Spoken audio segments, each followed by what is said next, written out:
akong isunod si karundang Bobby Braceros sa yaha pong report. Sa yahang report nga 89th IB nagpahigayon og laing educational tour alang sa mga estudyante sa Child Development Center sa Maramag, Bukidnon. Okay, karundang Bobby, ihandos mo. Niadtong Enero 2026, nagpakita sa ilang ligon nga paningkamo sa pagpigtabayan sa komunidad o paglamo sa kabatanunan ang mga personahe sa 18th Infantry Makatao Battalion Philippine Army ilaw sa pagpangulo ni Lieutenant Colonel Antonio G. Bulaw, Battalion Commander. Malapusang pahigayon ang laing educational tour sa 50th Bataan gikan sa Child Development Center sa Barangay Base Camp sa headquarters sa unit sa Barangay South, Poblasyon, Maramag, Bukidnon. Ang kalihukang ipanguluhan ni Major Mark Anthony C. Tito, Executive Officer sa 18th IB, nga may nitong nga bidawas sa mga magtutulog, ginikanan o kabatanunan sa nga may pasayugda sa dedikasyon sa batalyon sa pabaligaw sa mga kahulugan o kapiglambing sa komunidad. Ang visiting delegation kapanguluhan ni Miss Elsa Estocado, Child Development Worker, uban ang timong suporta sa mga ginikanan o mga tighatiman.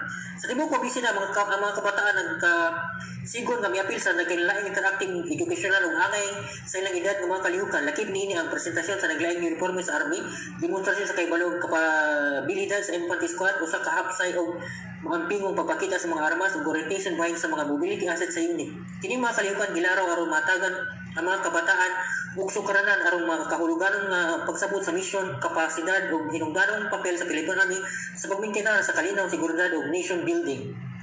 Nakadugang og kulon ug kasayan sa programa ang nasigon nga sayaw nga gipakita ni Corporal Yumi nga mascot sa unit nga nakalipay sa mga kabataan o naghimo og mahigalaon og mainitong palibot. Disumpayan pa kini sa usa ka kanta nga nagipaday sa usa ka kabataan nga napakita silang pagsalig sa kaugalingon ug talento sa nagipagusingan ang panagtapos talent sa mga sundalo ug komunidad.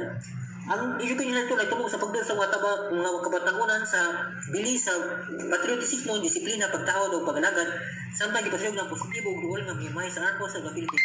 Nabaw pa niya ipakusugan sa kalihukan ng civil-military relations pinami sa pag-amuma sa pagsalig, mayong relasyon o pakigsinabot tali sa Philippine Army o sa lokal komunidad sukod sa kabataan. Iningay ni Steve Lim na magpakita sa baray nga paningkamo sa 18th IB sa pagsuporta sa inklusibong paglamo sa komunidad o sa pagtugo sa kultura sa kalinaw, pinaagi sa padayon, people center o child-friendly nga mga kalihukan. Para sa Radyo Ronda Balita Southern Mindanao, kini si Bobby Braceros Jr. reporting. Okay, daghang salamat karundang Bobby Braceros.